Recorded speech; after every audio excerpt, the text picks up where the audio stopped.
bienvenue sur la Nationale 2 et 3. Ravi de vous retrouver pour une nouvelle séquence d'apprentissage qui sera présentée par Emira Moksheh, professeure de SVT au lycée Manzah-Neuf Tunis 2, et ce sous l'assistance pédagogique de Madame Sons Jbara, inspectrice générale des écoles préparatoires et des lycées. Le contenu de la présente vidéo s'adresse aux apprenants du baccalauréat faisant partie de la section sciences expérimentales. Par ailleurs, je tiens à vous informer que toutes les connaissances auxquelles vous serez initiés durant cette vidéo s'inscrivent dans le cadre du dernier thème de votre programme officiel qui est l'immunité. Commençons tout d'abord par un rappel. En effet, le maintien de l'intégrité de l'organisme consiste à contrer l'intrusion de tout agent infectieux. On parle ici de micro-organismes pathogènes. Et cette immunité est assurée dans un premier temps par des barrières naturelles. On parle ici de barrières mécaniques regroupant peau et muqueuse, tapissant nez et orifices, mais aussi des barrières naturelles chimiques. On parle ici de sueur, larmes et les sécrétions, à titre d'exemple, les sécrétions vaginales. Ces deux barrières sont en fait des acteurs d'une première ligne de défense qui correspond à l'immunité naturelle. Dans certaines situations, l'agent infectieux est capable de franchir ces barrières, et ce, à titre d'exemple, lors d'une blessure. Il s'ensuit une réaction inflammatoire dont les manifestations majeures sont douleur, rougeur, fièvre et œdème. Il faut noter que la réaction inflammatoire ne parvient pas, dans certaines situations, à défaire l'organisme de l'action du pathogène. D'où l'entrée en scène d'une deuxième ligne de défense dont les acteurs font partie d'une immunité dite spécifique. Et c'est ainsi que la présente séquence d'apprentissage se focalisera sur l'étude de ce type d'immunité. Fait intéressant, cette immunité pourrait être renforcée dans certaines situations par ce qu'on appelle la vaccination. De quoi parle-t-on au juste lorsqu'on évoque ce terme? En effet, la vaccination est une approche thérapeutique qui consiste à inoculer à un sujet un antigène atténué afin de lui conférer une immunité, le protégeant contre une deuxième rencontre avec le même antigène, mais un antigène qui est plus agressif que lors de la première rencontre. Concernant la vaccination anti-polio, cette approche thérapeutique vise à protéger l'individu contre une pathologie baptisée poliomyélite. Et comme vous le savez, ce terme a été évoqué lors de l'étude de la neurophysio. Et comme ça a été évoqué tout à l'heure, la vaccination est là pour conférer au sujet une protection. En effet, la poliomyélite est une maladie infectieuse causée par un agent de nature virale. Lors de la neurophysiologie, en particulier lors de l'étude de la motricité. Vous savez que les mouvements nécessitent le lien anatomique qu'est la jonction neuromusculaire et que le virus de la poliomyélite a une affinité ou bien il va cibler le corps cellulaire multipolaire en neutralisant le noyau. On parle ici d'une mort cellulaire qui va s'accompagner par une dégénérescence de l'axone et c'est ce qui va être à l'origine de la rupture de ce lien anatomique. Cette rupture va se manifester par la forme paralytique de la poliomyélite. La protection assurée par la vaccination anti-poliomyélite serait-elle en mesure de protéger contre la diphtérie, qui est une maladie infectieuse causée par un agent pathogène de nature bactérienne? De plus, il faut savoir que les moyens de défense du système immunitaire vont se retrouver en face d'une diversité d'agents infectieux dont, je cite, virus et bactéries. Remarquez ici que l'échelle de grandeur n'a pas été respectée. Devant cette diversité, une question émerge. La nature du pathogène pourrait-elle solliciter un dispositif de défense particulier? De quoi parle-t-on au juste lorsqu'on évoque dispositif? Ce terme regroupe des acteurs cellulaires et moléculaires dont nous ignorons l'identité. Et c'est ce qui fera en fait l'objet d'études du présent cours.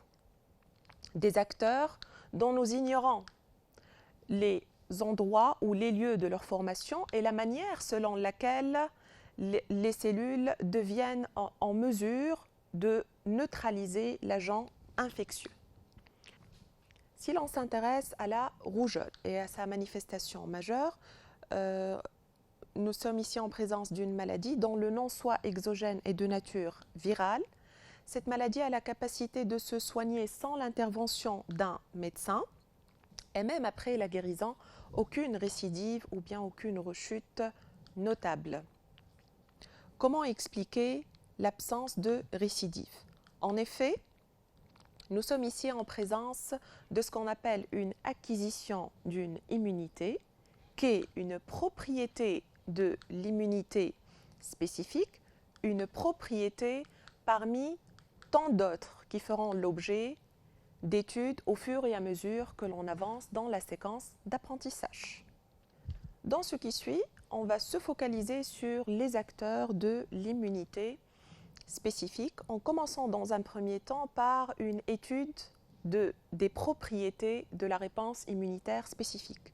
Pour y parvenir, consultons le manuel scolaire à la page 286 tout en s'intéressant à l'activité 1 qui vise à analyser des résultats d'expériences réalisées sur des souris qui n'ont jamais été atteintes ni par le tétanos ni par la diphtérie.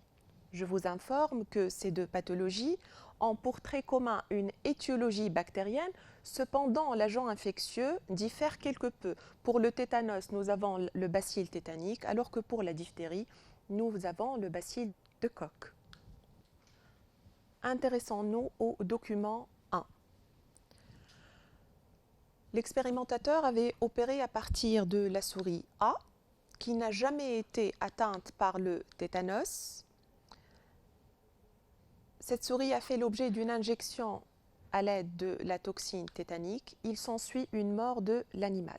Nous sommes ici en présence d'une substance capable de nuire à l'animal. Donc elle est dotée d'un pouvoir pathogène. Si l'on s'intéresse à la consigne, l'auteur nous demande d'analyser les résultats de cette expérience. Et ce que l'on peut dégager, c'est que la toxine tétanique, dans ce cas-là, injectée à la souris A, s'est avérée virulente, c'est-à-dire dotée d'un pouvoir pathogène intense, capable d'induire une létalité. Passons maintenant à la souris B, qui n'a jamais été atteinte par la maladie qu'est la diphtérie. Cette souris a fait l'objet d'une injection par la toxine diphtérique et il s'ensuit une mort, un résultat similaire à celui obtenu pour la souris A. Donc nous sommes ici en présence d'une toxine diphtérique virulente et létale.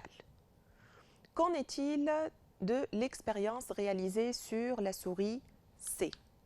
En effet, cette souris n'a jamais été atteinte par le tétanos, a fait l'objet d'injection par l'anatoxine tétanique. Mais de quoi parle-t-on au juste lorsqu'on évoque le terme anatoxine?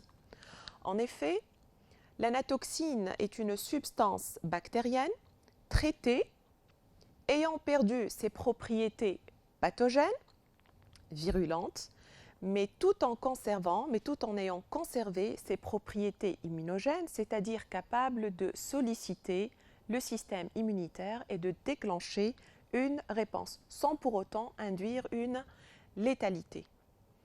À l'issue de cette injection par l'anatoxine, s'ensuit une injection par la toxine tétanique, et ce au bout de 15 jours. Il s'ensuit une survie de la souris. Que s'est-il passé entre les injections?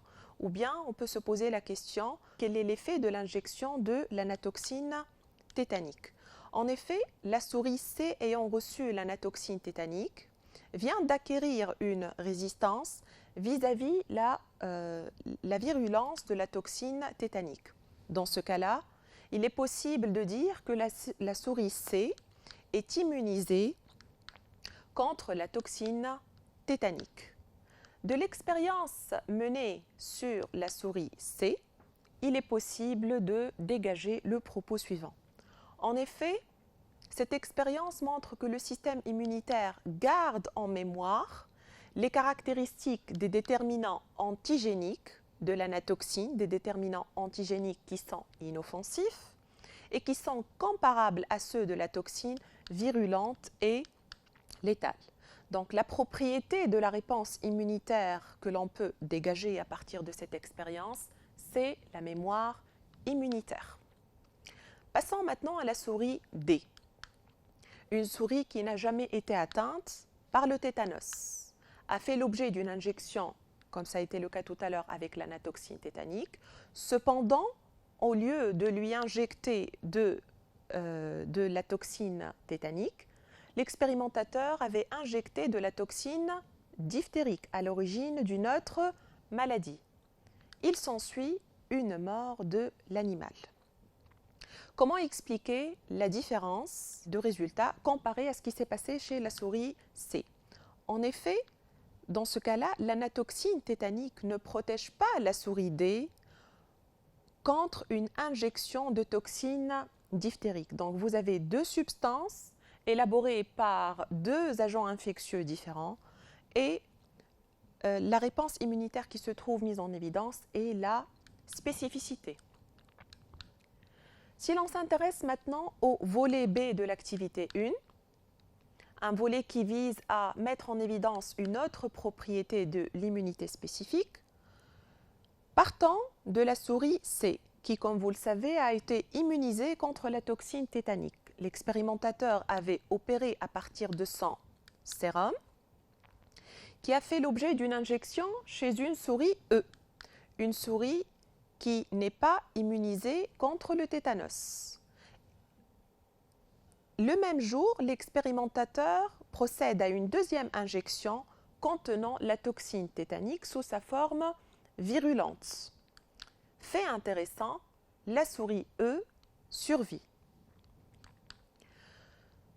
Un tel résultat nous amène à se poser une question quant au degré d'importance ou bien quant à la composition ou quant aux acteurs que l'on peut retrouver au sein du sérum et qui sont à l'origine de la survie de la souris E. Ce qu'il faut retenir de cette expérience, c'est que le sérum issu de la souris C, immunisée, confère à la souris E non immunisée contre la toxine tétanique une immunité. Donc il est possible de transférer l'immunité et ça va se faire par le biais du sérum. Sur ce, il s'agit d'une immunité acquise transférable par le sérum. Passons maintenant au volet C du document 3. En effet, l'expérimentateur avait réalisé une multitude d'expériences de greffe sur des souris. Il part d'une lignée A qui va participer à la greffe par le greffant, qui sera transféré à une souris S2 d'une lignée différente. Nous sommes ici en présence d'une allogreffe, qui est une connaissance antérieure acquise lors de l'étude du soi et du non-soi. À l'issue de cette greffe, il s'ensuit l'obtention d'un greffant nécrosé attestant d'un rejet.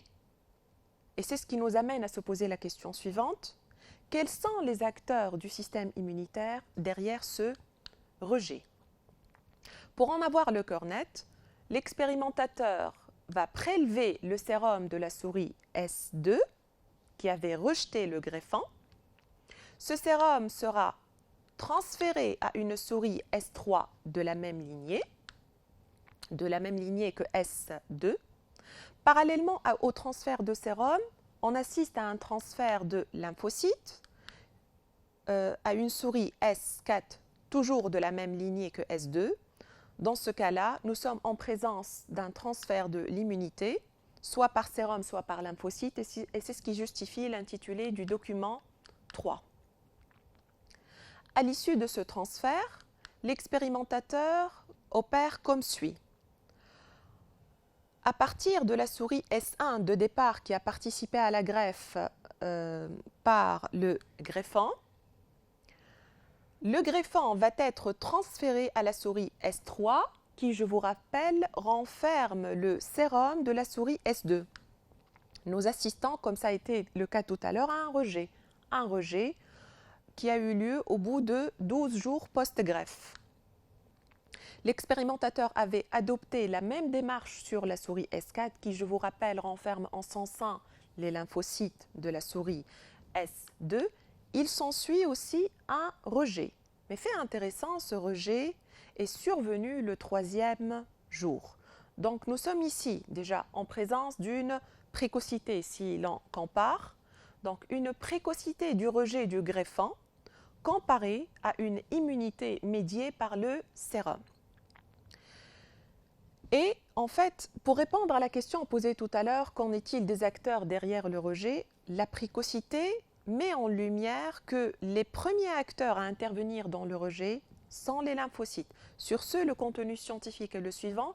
Nous sommes en présence d'une transférabilité de l'immunité spécifique et ça va se faire par le biais de lymphocytes, principaux acteurs du rejet du greffant.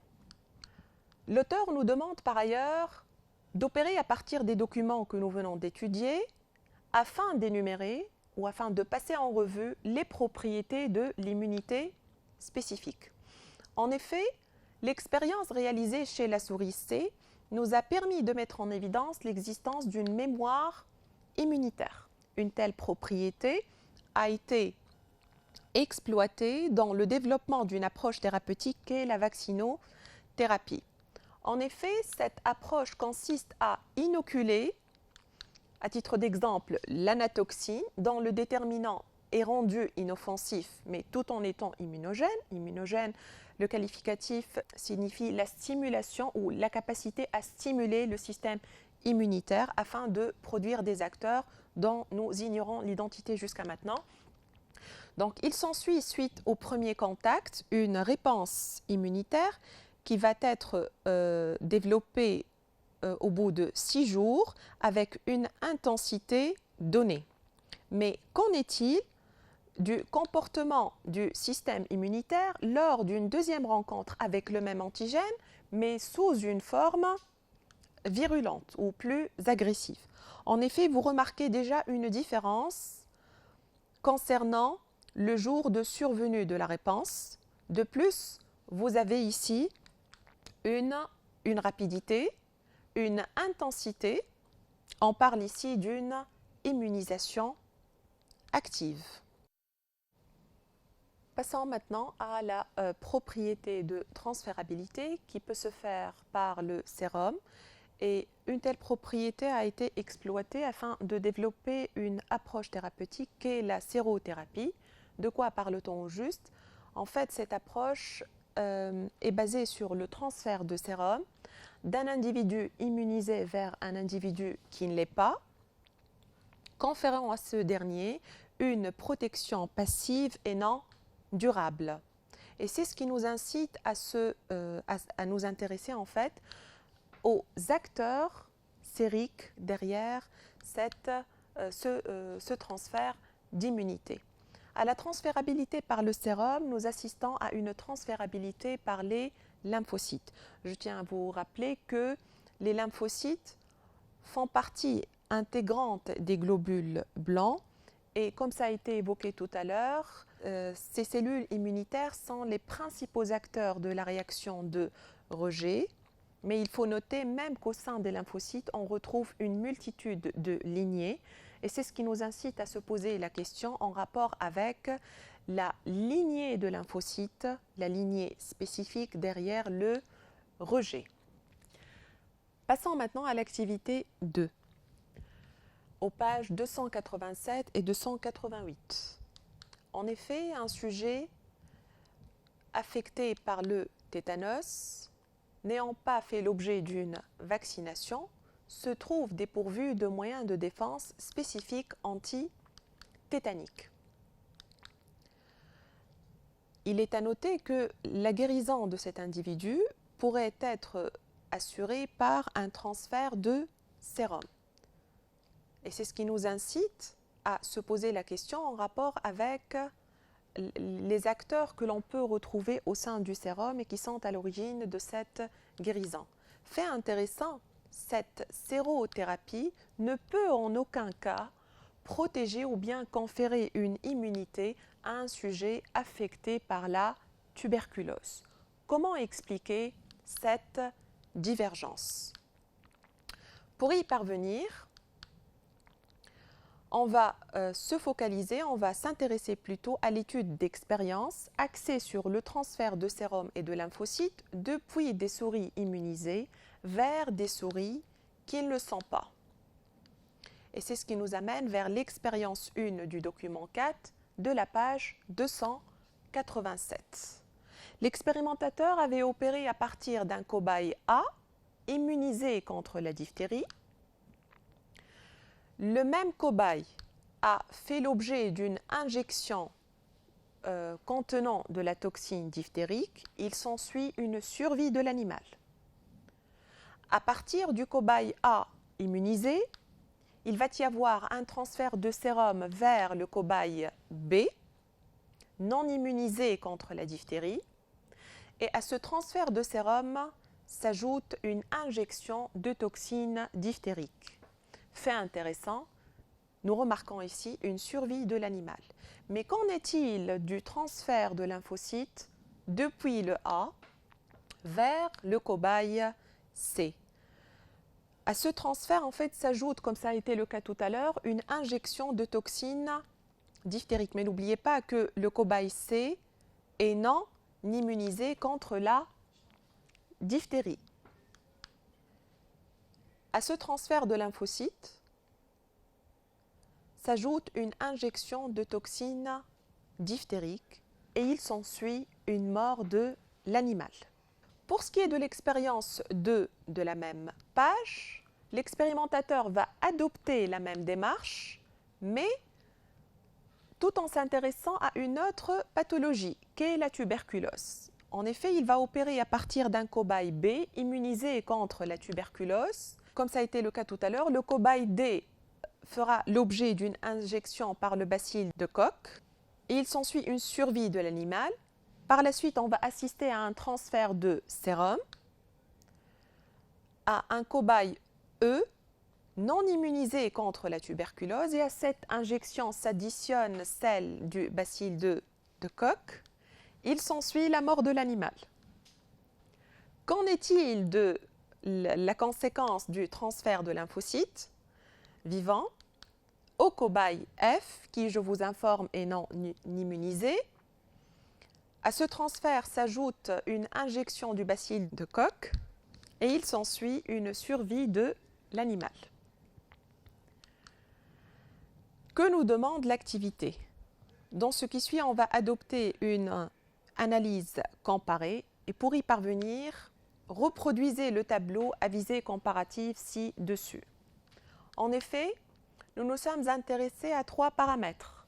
Le premier, en rapport avec l'effet de l'injection de l'antigène virulent et létal aux cobayes immunisés et ceux contre la diphtérie mais aussi contre la tuberculose.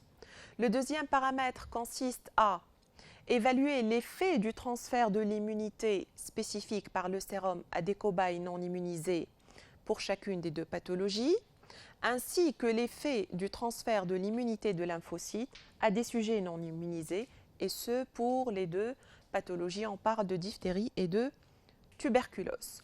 Commençons par étudier ces paramètres dans le cadre de la diphtérie.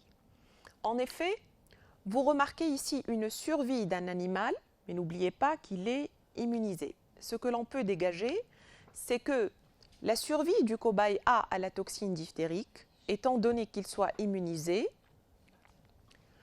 contre le même antigène virulent et létal.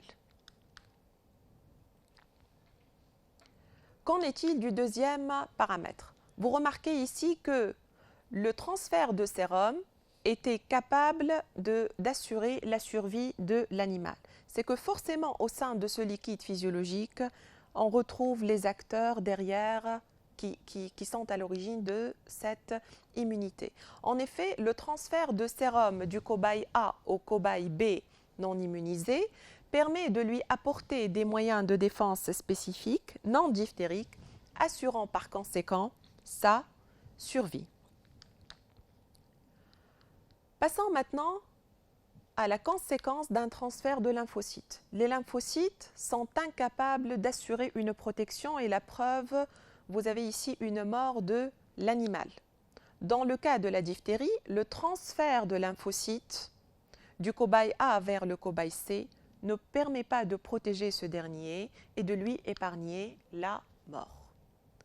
On va adopter la même approche que tout à l'heure, mais pour la tuberculose.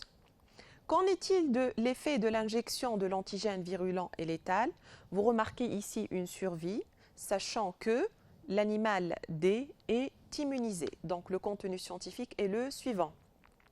Survie du cobaye B à l'agent infectieux, virulent et létal, causant la tuberculose étant donné son immunisation. Il est à noter que le transfert de sérum n'a pas protégé l'animal contre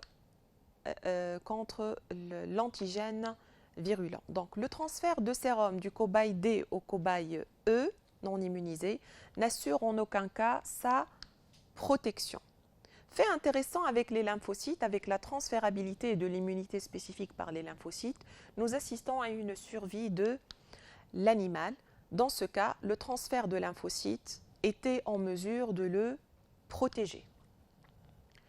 Passons à la deuxième consigne. L'auteur nous demande d'identifier les effecteurs ou bien les acteurs de chaque réponse immunitaire.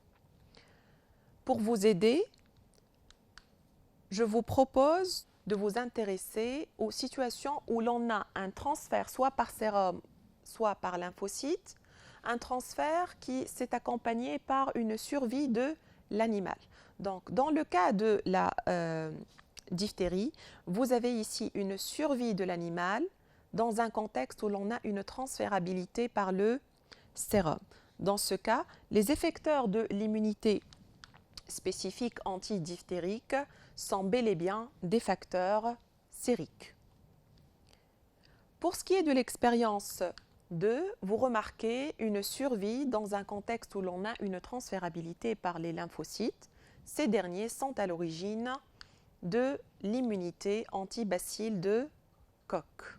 La question suivante s'intéresse à justifier les expressions suivantes. Nous sommes ici en présence de nouvelles expressions qui sont exigibles par votre programme officiel. On parle ici de réponse immunitaire à médiation humorale, dont les initiales sont rime H, et une réponse immunitaire à médiation cellulaire, rime C. Je tiens à vous informer que le terme humoral se rapporte au liquide physiologique du milieu intérieur. On parle ici, à titre d'exemple, de sérum. Donc, sur la base de cet indice, vous serez en mesure d'attribuer à chaque expérience le type de réponse immunitaire qui a été mobilisée. Donc, pour l'expérience 1, le type de réponse immunitaire, une immunité assurée par le sérum, on parle ici d'une réponse immunitaire à médiation humorale et par conséquent, le type de réponse immunitaire mobilisée afin de contrer le bacille de Koch est une réponse immunitaire à médiation cellulaire. Revenons sur la rime H, dont les acteurs sont sériques, mais nous ignorons jusqu'à maintenant leur nature.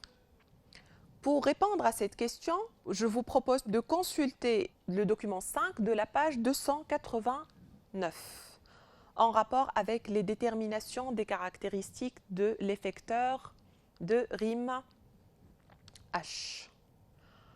En effet, l'expérimentateur avait opéré à partir d'un sérum prélevé sur un cobaye A et ont reçu 15 jours auparavant une injection d'anatoxine diphtérique. Normalement, on doit s'attendre à ce qu'il y ait présence au sein de ce sérum d'acteurs qui sont en mesure de conférer une immunité s'ils seront transférés à un autre cobaye non immunisé. Donc, avant de s'intéresser de plus près aux expériences, consultons la consigne. En effet, l'auteur nous demande, à partir de l'analyse des résultats illustrés par le document 5, de préciser la nature de l'effecteur de la rime H. Et commençons par la première approche. En effet, le sérum contenant les effecteurs sériques dont nous ignorons la nature jusqu'à maintenant a été transféré à un cobaye G non immunisé et cette injection est conjuguée à celle de la toxine diphtérique. Il s'ensuit une survie de l'animal. Donc, ce que l'on peut dégager de cette expérience, c'est que les facteurs antidiphtériques du cobaye A, transférables au cobaye G non immunisé, sont à l'origine de sa protection et par conséquent de sa survie. Passons maintenant à la deuxième approche. La particularité de cette dernière, c'est que, suite au prélèvement du sérum, il fera l'objet d'un passage à travers une colonne, au sein de laquelle on va retrouver des antigènes, qu'est l'anatoxine diphtérique, mais fixés sur des particules de poudre, mimant ainsi l'antigène et ses déterminants antigéniques.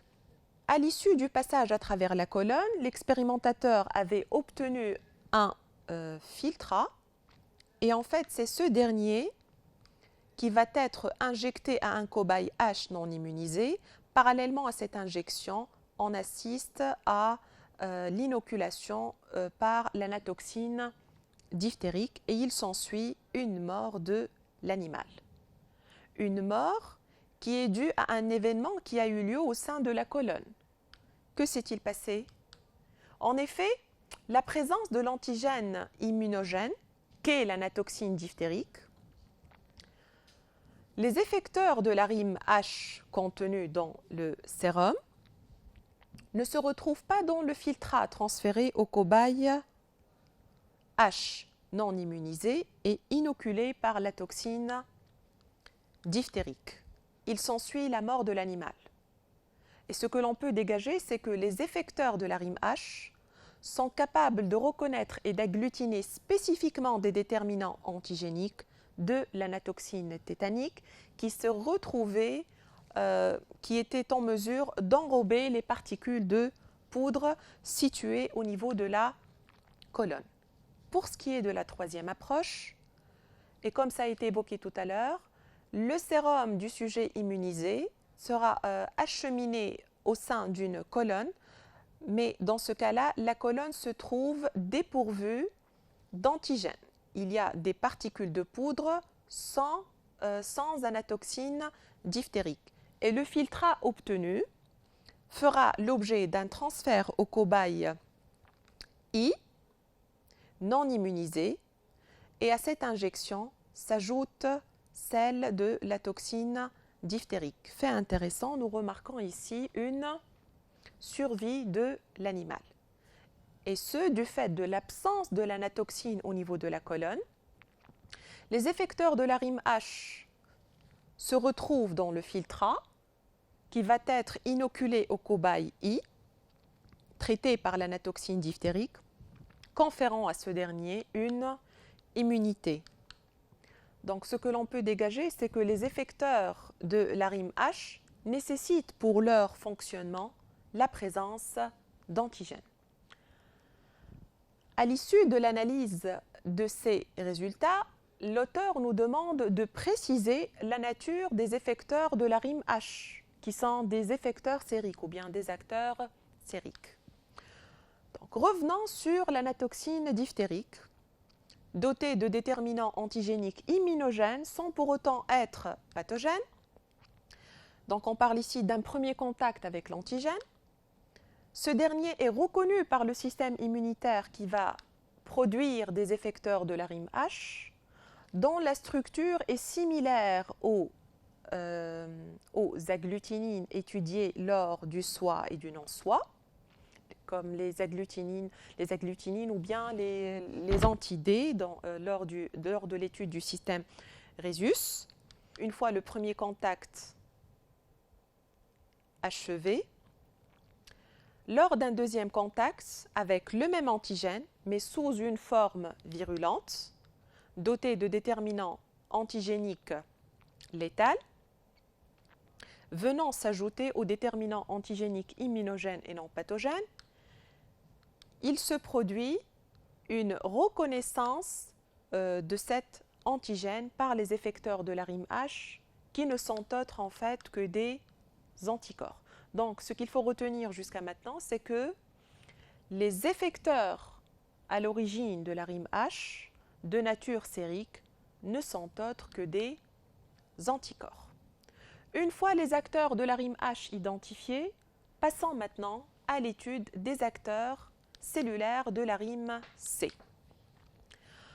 En effet, les lymphocytes du cobaye B immunisés contre le bacille de Koch sont les médiateurs de l'immunité spécifique anti-tuberculose. Et en fait, les lymphocytes symbolisent ici ce qu'on appelle la RIM C. Pour pouvoir identifier ces acteurs, on se propose d'étudier le document 6, dont l'intitulé est le suivant: évolution du nombre de lymphocytes en fonction de l'état de l'organisme. En effet, lors d'une infection, vous remarquez ici une augmentation comparée à un état de guérison, une augmentation considérable du nombre de leucocytes, qui, je vous rappelle, ne sont autres que des globules blancs. Et comme ça a été évoqué tout à l'heure, au sein de ces leucocytes, on va retrouver les lymphocytes. Les lymphocytes dont la propriété de transférabilité a été évoquée tout à l'heure. Donc, dans ce qui suit, on va se focaliser sur les leucocytes. Lorsque ce dernier est transféré à une souris souffrant d'un déficit immunitaire, l'immunité se trouve rétablie. Il est à noter qu'au sein des globules blancs ou bien qu'au sein des leucocytes, on note la présence de monocytes, de lymphocytes, de granulocytes et tout un panel de globules blancs. Mais l'objectif de la séance consiste à se focaliser sur les lymphocytes. Et c'est ce qui nous amène vers le paragraphe visant l'étude des lieux et la manière selon laquelle se forment les cellules immunitaires. Commençons par étudier les lieux de formation des cellules de l'immunité. Pour y parvenir, traitons ensemble l'activité 5 de la page 291. En effet, nous sommes ici en présence d'une moelle osseuse qui, lorsqu'elle est sujette à une anomalie, nous assistons à une diminution drastique du nombre de lymphocytes, qui, je vous rappelle, sont les effecteurs ou bien les acteurs de l'ARIM C. À cette altération s'ajoute une diminution considérable de la teneur des anticorps effecteurs de l'ARIM H. Que nous demande l'auteur? En effet, le travail demandé consiste à formuler une hypothèse concernant le rôle de la moelle osseuse dans l'immunité spécifique. Étant donné l'anomalie de moelle et les conséquences issues, les conséquences à l'origine de cette altération, il est possible de formuler l'hypothèse suivante. La moelle osseuse pourrait être le lieu de formation des acteurs de l'immunité spécifique. Et je tiens à vous informer que dans ce qui suit, le fait d'évoquer immunité spécifique, cela suppose ou cela sous-entend RIM H et RIM C, réponse à médiation cellulaire et réponse à médiation humorale.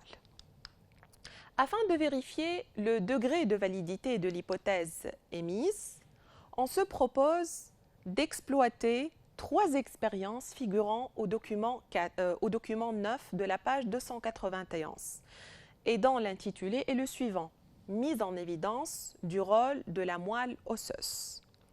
Commençons par l'expérience 1. En effet, nous avons ici un animal souffrant d'un déficit immunitaire congénital avec lequel il naît. Qu'en est-il de ses répercussions sur une multitude de facteurs dont je cite le nombre des hématies et des leucocytes? On parle ici du nombre de cellules sanguines. Au sein de la catégorie de leucocytes, comme ça a été évoqué tout à l'heure, on retrouve les lymphocytes, qui sont les acteurs de l'immunité cellulaire. Et mis à part l'immunité cellulaire, vous avez ici le paramètre qui est l'immunité humorale. Avant de s'intéresser de plus près à l'étude des résultats, l'expérimentateur nous demande de les analyser. Ce déficit s'accompagne par une baisse drastique du nombre des hématies et des leucocytes, dont font partie les lymphocytes. Il s'ensuit une altération du déroulé et de la réponse immunitaire et de l'immunité humorale et de l'immunité cellulaire. Ce que l'on peut dégager de cette expérience, c'est qu'en cas de déficit immunitaire, la production de cellules sanguines dans les lymphocytes est faible, affectant ainsi leur numération, et c'est ce qui affaiblit le déroulé de la réponse immunitaire spécifique. Passons maintenant à la deuxième expérience. En effet, l'expérimentateur a eu recours à une irradiation de la moelle osseuse, se trouvant ainsi détruite. Il s'ensuit une diminution considérable du nombre de cellules sanguines et par conséquent de la production des lymphocytes qui s'annulent en fait. Et sans ces lymphocytes, la réponse immunitaire humorale se trouve entravée, de même pour l'immunité cellulaire. Donc, l'irradiation vient perturber l'homéostasie de la moelle osseuse et ce que l'on peut dégager, c'est que l'irradiation de la moelle osseuse annule la formation des cellules immunitaires dans les lymphocytes, principaux acteurs de la rime C, entravant ainsi le déroulé de la réponse immunitaire spécifique avec ces deux composantes. Pour ce qui est de l'expérience 3, nous sommes ici en présence d'une greffe de moelle. Une greffe dont le but de remédier aux troubles observés lors de l'irradiation. En effet, avec cette greffe, nous retrouvons une production normale des lymphocytes qui a été facilitée par une production, un retour progressif au nombre normal des cellules sanguines.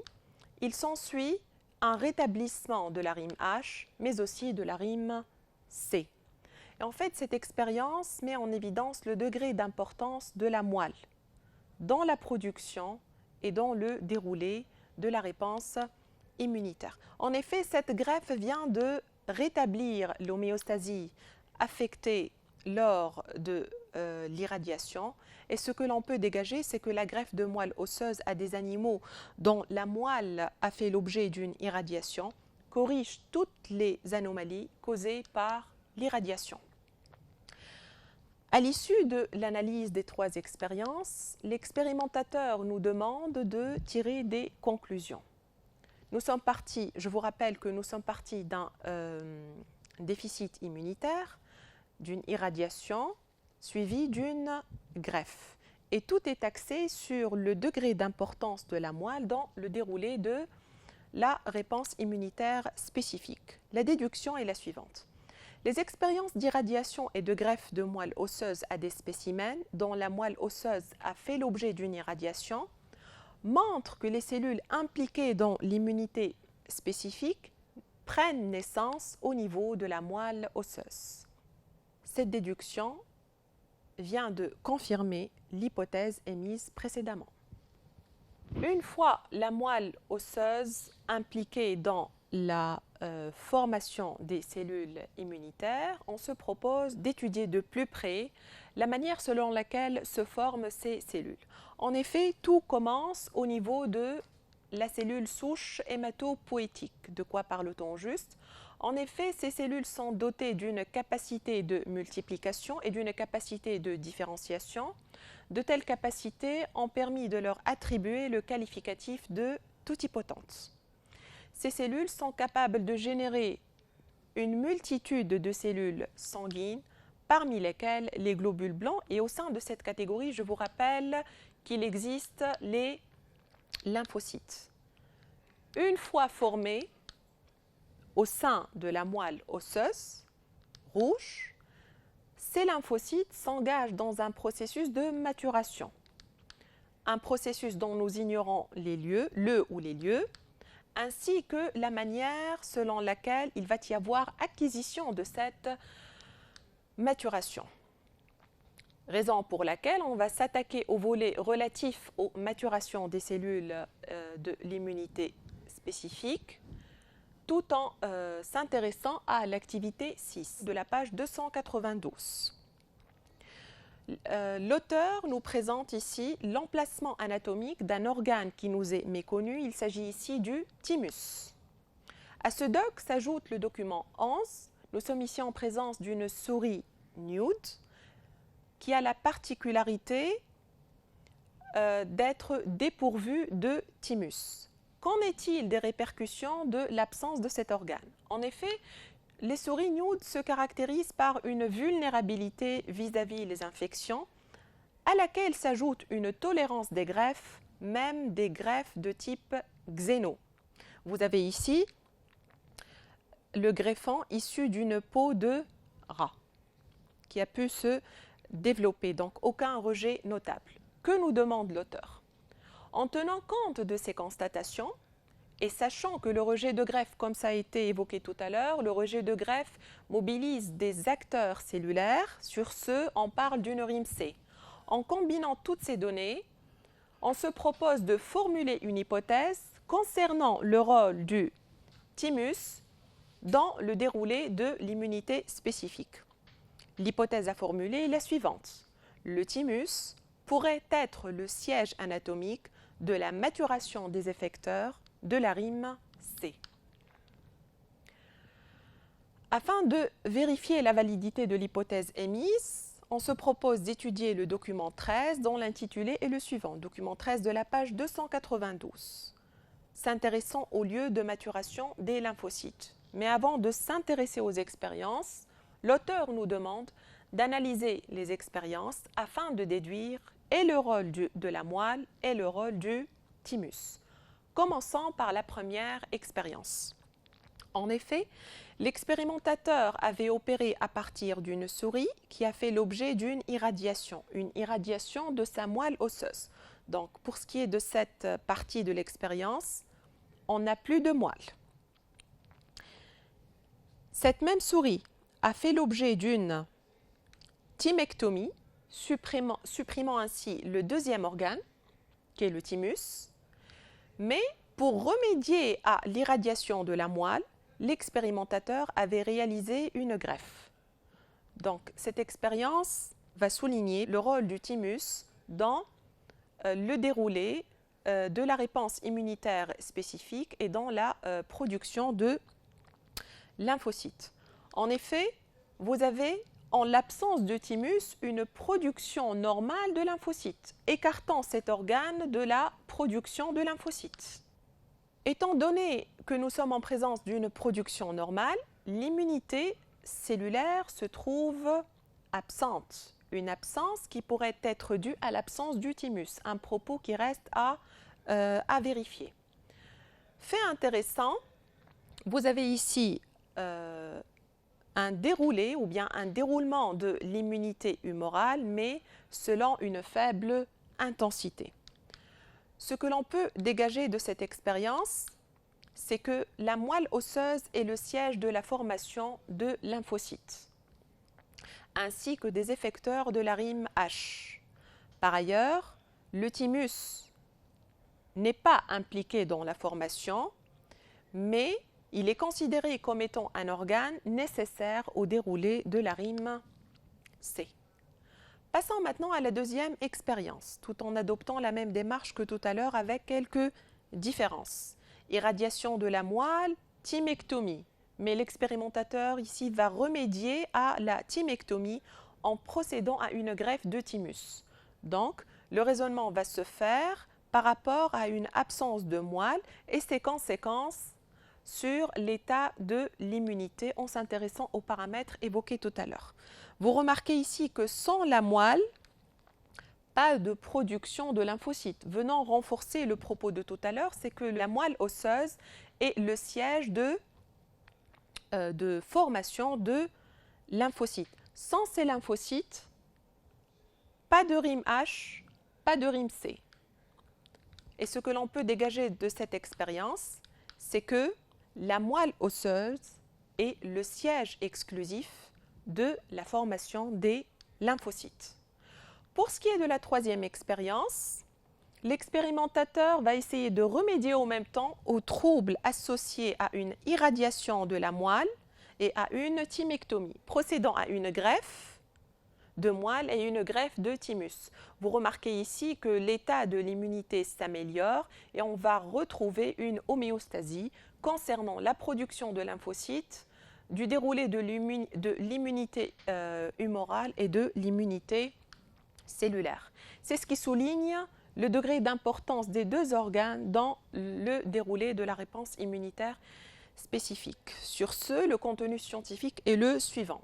Le bon déroulé des réponses immunitaires à médiation cellulaire et humorale nécessite le concours de deux organes ne souffrant d'aucune lésion notable, et ce, aussi bien pour la moelle osseuse que pour le thymus.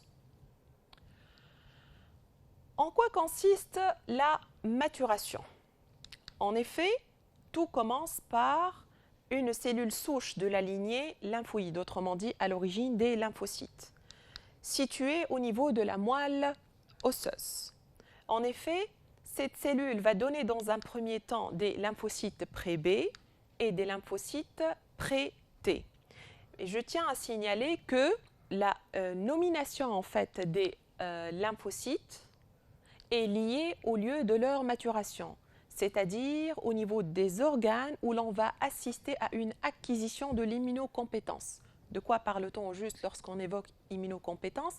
C'est la capacité des cellules à s'engager dans des réponses immunitaires afin de neutraliser l'antigène. Et c'est la finalité de l'immunité en fait. Donc, vous remarquez ici que les lymphocytes qui acquièrent en fait leur immunocompétence au sein de la moelle osseuse sont dits des lymphocytes B. L'initiale B du terme anglais bone marrow. Bone marrow, ça signifie la moelle osseuse. Donc, pour ce qui est des lymphocytes qui vont acquérir leur immunocompétence au sein du thymus, on parle de lymphocytes T. Mais je tiens à signaler que les lymphocytes pré-T obtenus au niveau de la moelle sont capables de migrer au sein du thymus où va se faire le processus de l'acquisition de l'immunocompétence. Commençons par étudier l'acquisition de l'immunocompétence pour les lymphocytes T. Donc, nous sommes ici en présence du thymus et en opérant à partir d'un lymphocyte T immunocompétent, vous savez que, comme toute cellule immunitaire, il y a les deux marqueurs tissulaires, HLA de classe 1 et HLA de classe 2. Mais à ces marqueurs tissulaires s'ajoute un marqueur membranaire qui est une nouveauté, symbolisé par les initiales TCR, dont les initiales en anglais signifient T-cell receptor. Donc vous avez ici des récepteurs qui sont ancrés au niveau du lymphocyte T, dotés d'une région constante et d'une région variable, capables de fixer l'antigène. Et vous avez les illustrations qui figurent sur la diapositive, sur votre manuel scolaire à la page 293. Fait intéressant, le lymphocyte T immunocompétent est capable de générer deux sous-populations. Une telle diversification est basée sur l'apparition d'un nouveau marqueur venant s'ajouter au TCR. Donc, vous avez ici l'apparition d'un CD4. De quoi parle-t-on juste lorsqu'on évoque CD4? Les initiales signifient en anglais Cluster of Differentiation. Donc, vous avez ici le CD4 qui va être à l'origine du LT4.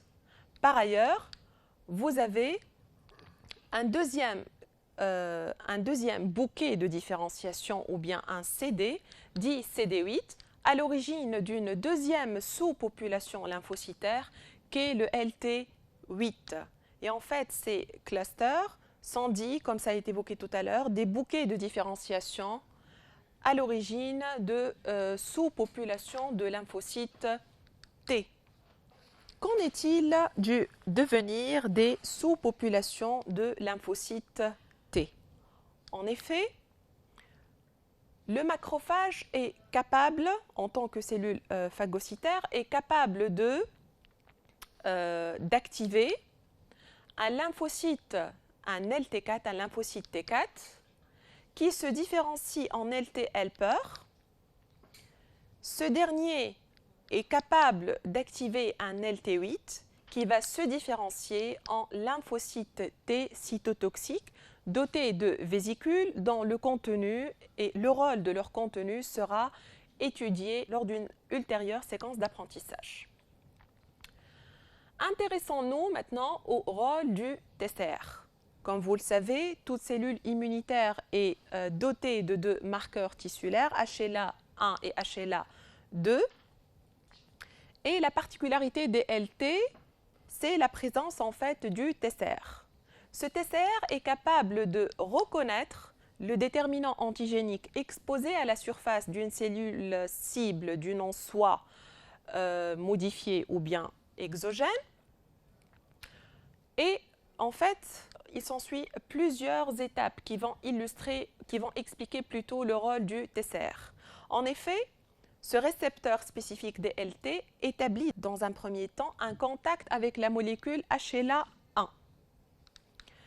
Il s'ensuit une reconnaissance du déterminant antigénique exposé à la surface de la molécule HL1.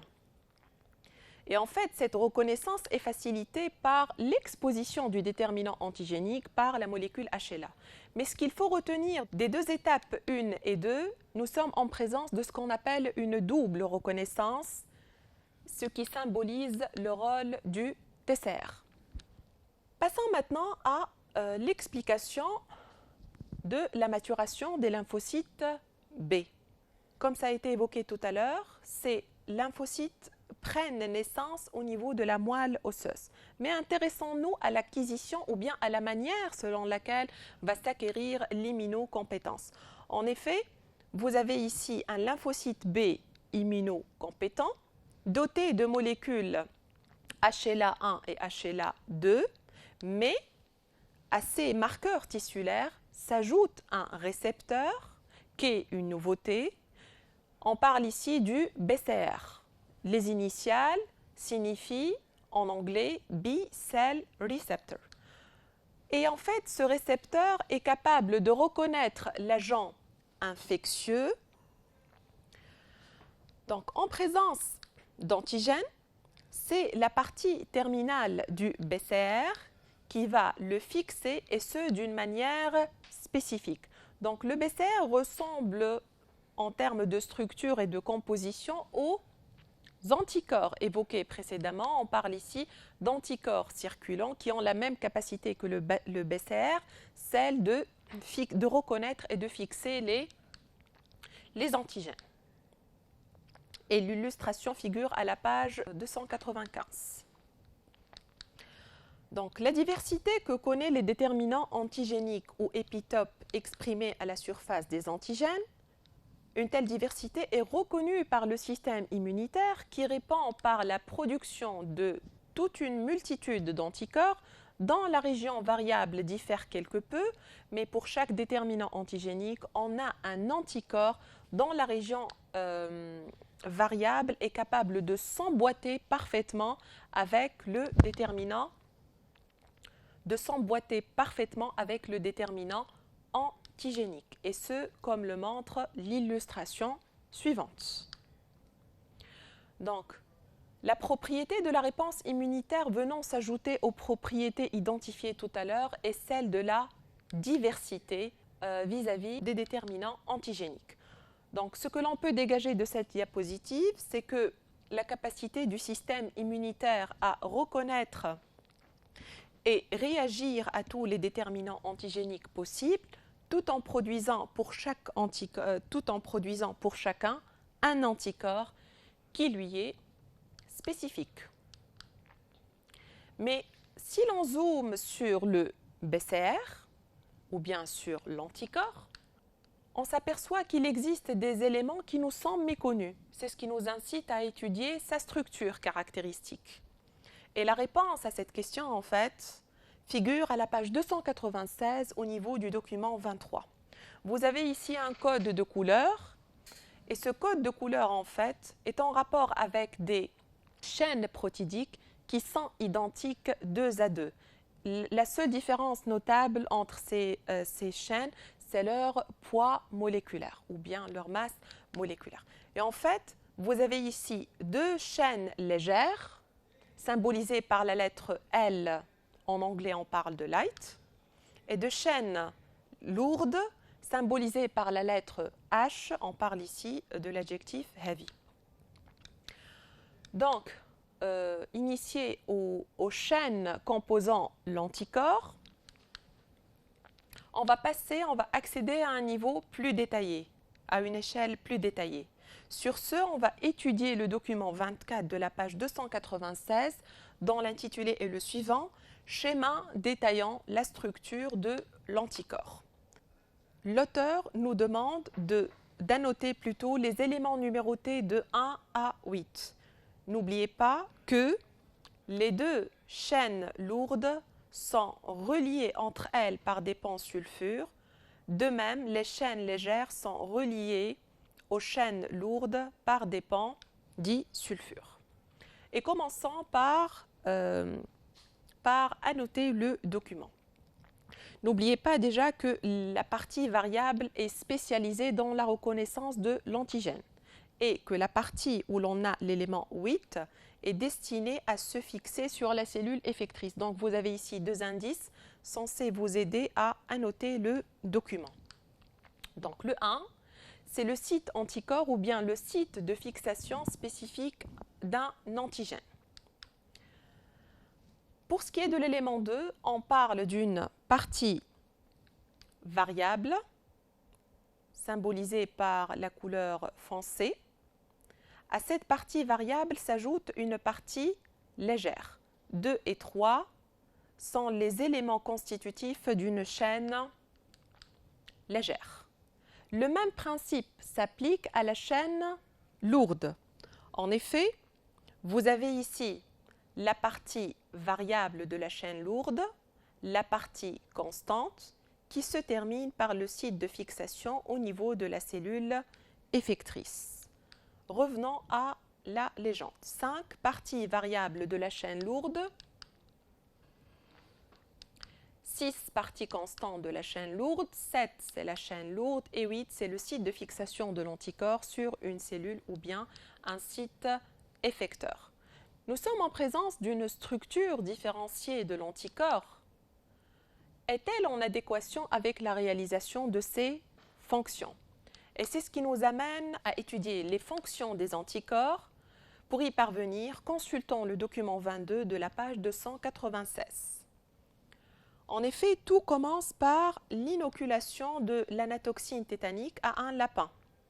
Au bout de 15 jours, normalement, on doit s'attendre à ce qu'il y ait obtention au niveau du sérum d'anticorps anti-anatoxine tétanique. On parle des effecteurs sériques, les effecteurs de la rime H. Donc, on parle ici de connaissances acquises. Donc, à l'issue de l'obtention de sérum, l'expérimentateur avait ajouté de la toxine tétanique, qui est l'antigène sous sa forme virulente.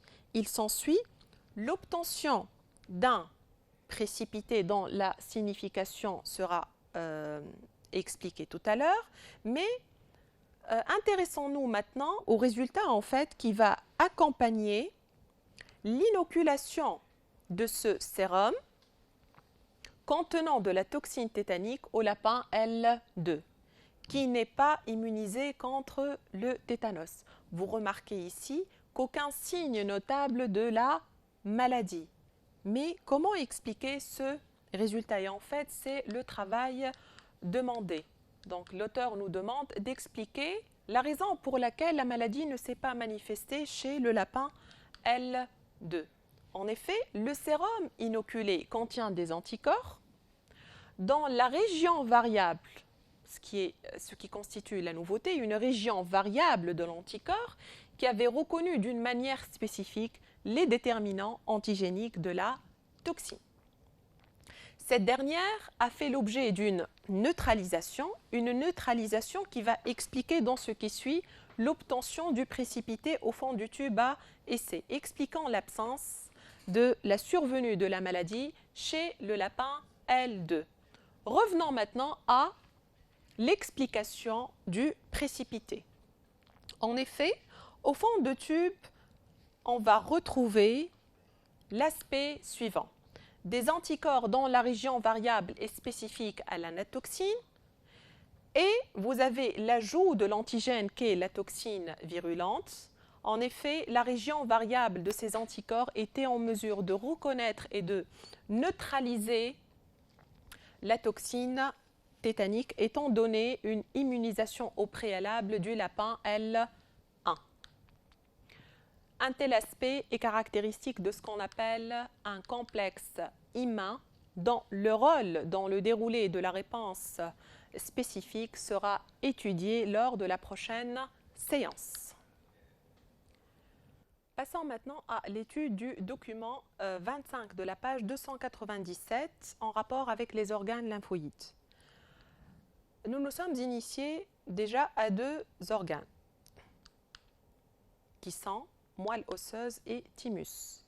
Tous les deux sont regroupés ou bien font partie des organes lymphoïdes primaires au sein desquels nous assistons, pour ce qui est de la moelle osseuse, à une acquisition de l'immunocompétence des LB, mais pour ce qui est des lymphocytes T, cette immunocompétence va être acquise au sein du thymus. Donc nous sommes ici en présence de deux lymphocytes immunocompétents et c'est ce qui nous incite à se poser la question en rapport avec leur devenir. Passons maintenant à une deuxième composante de ce document. En effet, mis à part les organes lymphoïdes primaires, il existe des organes lymphoïdes secondaires regroupant les ganglions répartis à différents endroits, à des endroits stratégiques de notre corps, et à ces ganglions s'ajoute la rate.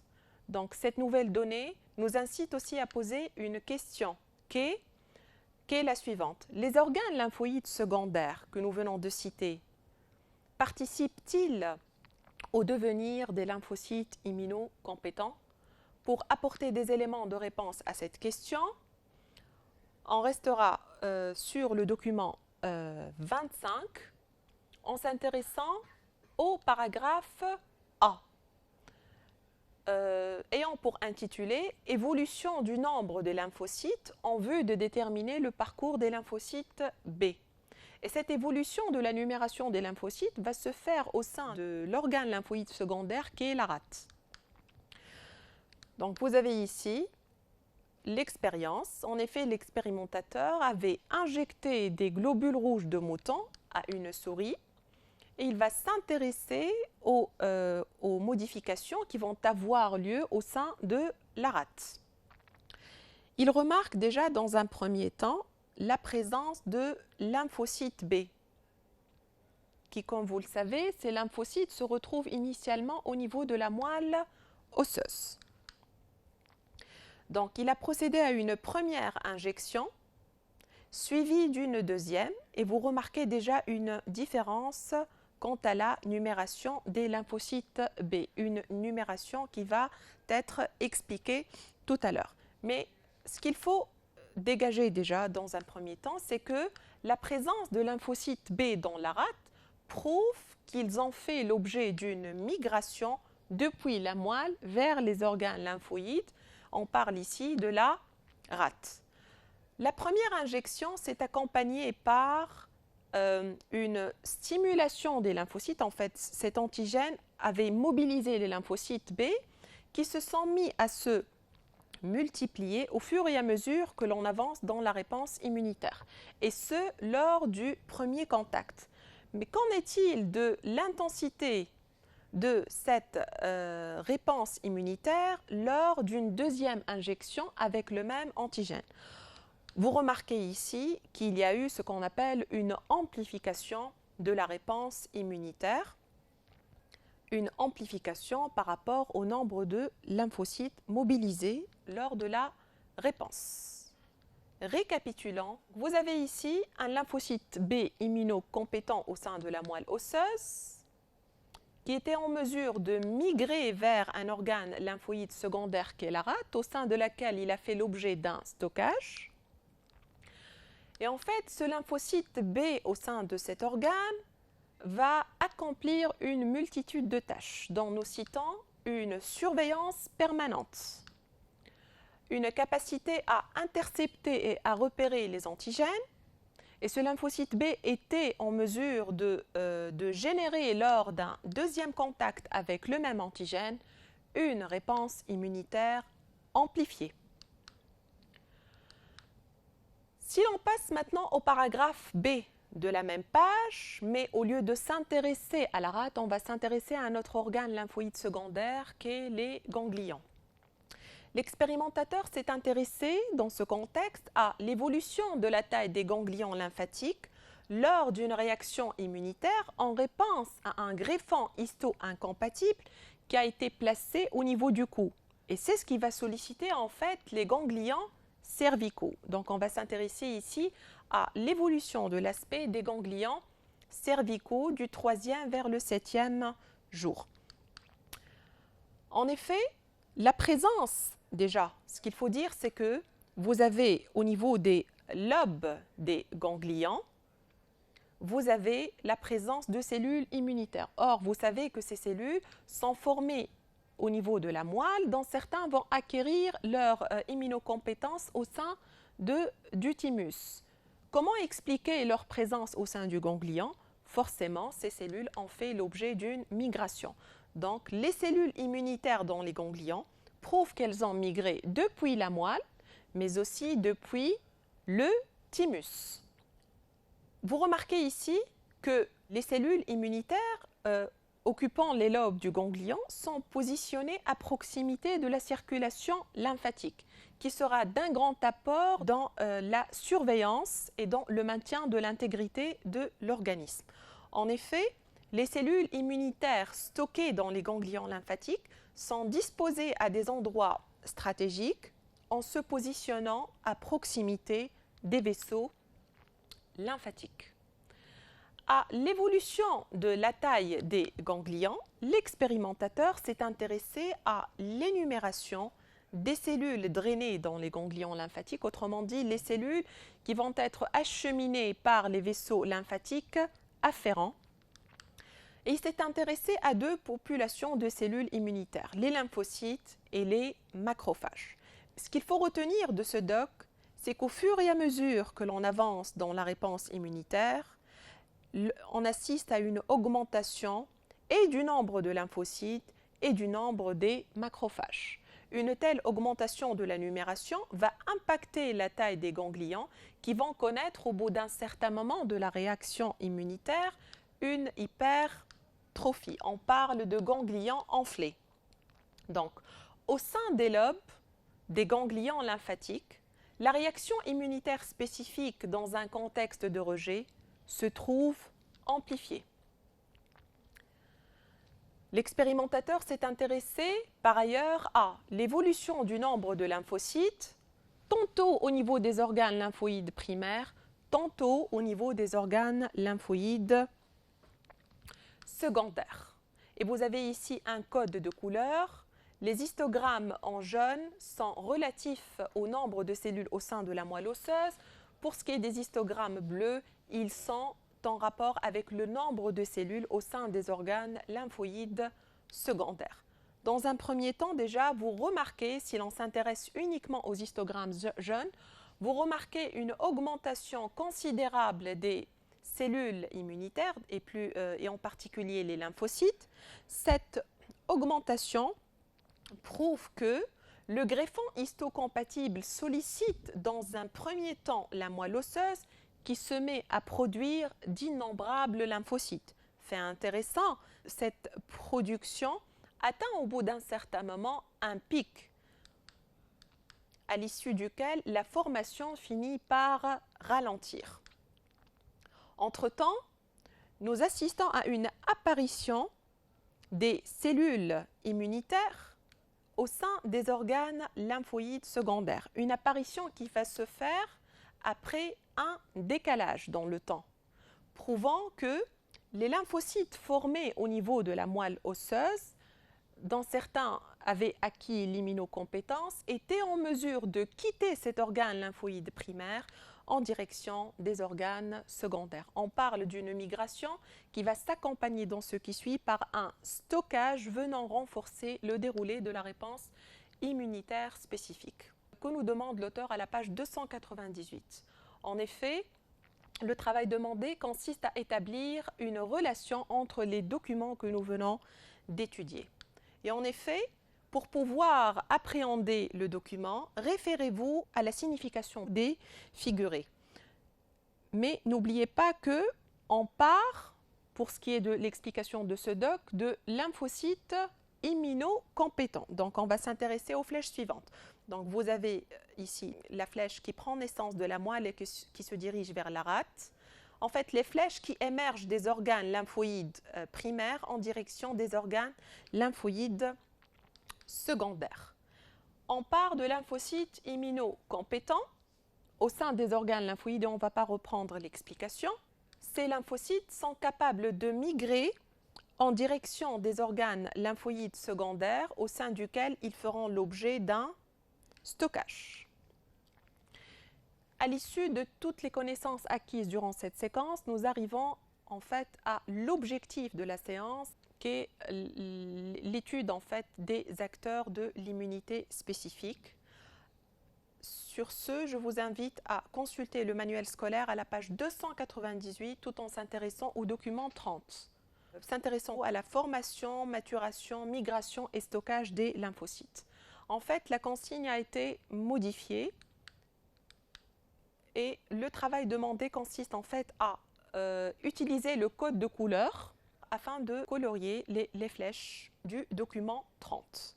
Les flèches roses sont en rapport avec la formation, les flèches vertes en rapport avec la maturation, les flèches jaunes en rapport avec la migration et pour finir, le carré bleu en rapport avec les zones où va se faire le stockage des cellules immunocompétentes. Tout commence par la cellule souche hématopoïétique totipotente qui va générer toutes les lignées. Donc vous avez une cellule souche capable de générer, comme ça a été évoqué, toutes les cellules, mais mis à part la formation des baies, vous avez une maturation qui va se faire au sein de la moelle osseuse. Les lymphocytes prêtés générés au niveau de la moelle osseuse vont migrer en direction du thymus, au sein duquel ils vont acquérir une maturation. Et en fait, toutes les lignées élaborées au sein de la moelle osseuse sont sujettes à une migration vers des organes lymphoïdes secondaires, au sein desquels nous allons assister à un stockage qui va faciliter la détection et l'amplification de la réponse immunitaire en réponse à l'intrusion d'un agent pathogène. Donc, nous venons parallèlement au coloriage du document de l'expliquer et c'est ce qui correspond à la consigne en rapport avec l'attribution d'un commentaire. Donc, ce qu'il faut retenir de ce doc, c'est que nous assistons au sein des organes lymphoïdes, pour ce qui est de la moelle osseuse, à une formation, à une maturation exclusive des LB. Pour ce qui est du thymus, nous assistons à une maturation exclusive des LT. Ces cellules immunocompétentes sont capables de migrer vers des organes lymphoïdes secondaires au sein desquels elles seront sujettes à un stockage. Une fois l'objectif de la séance atteint, il est possible d'énumérer les connaissances qui ont été acquises. En effet, durant cette séquence d'apprentissage, nous nous sommes initiés aux organes du système immunitaire. Nous avons identifié ensemble les effecteurs de la réponse immunitaire spécifique, RIM-H, RIM-C, des anticorps, des lymphocytes et j'en passe. Nous nous sommes initiés aussi au lieu de formation et on avait mis en évidence l'existence de tout un panel de cellules immunitaires dont je cite le lymphocyte B doté de 100 BCR, le complexe humain, on n'a pas schématisé ici l'antigène, mais ce qu'il faut savoir c'est que la formation de cet aspect en fait est tributaire de l'emplacement des antigènes au niveau des régions variables. Donc, vous avez ici, mis à part les complexes humains, vous avez des lymphocytes T, des macrophages, DLT8, DLT4, mais lors de la séance prochaine, l'objectif en fait consiste à établir le lien entre les différents acteurs de la réponse immunitaire spécifique aboutissant à la neutralisation de l'antigène. Merci pour votre attention et à la prochaine.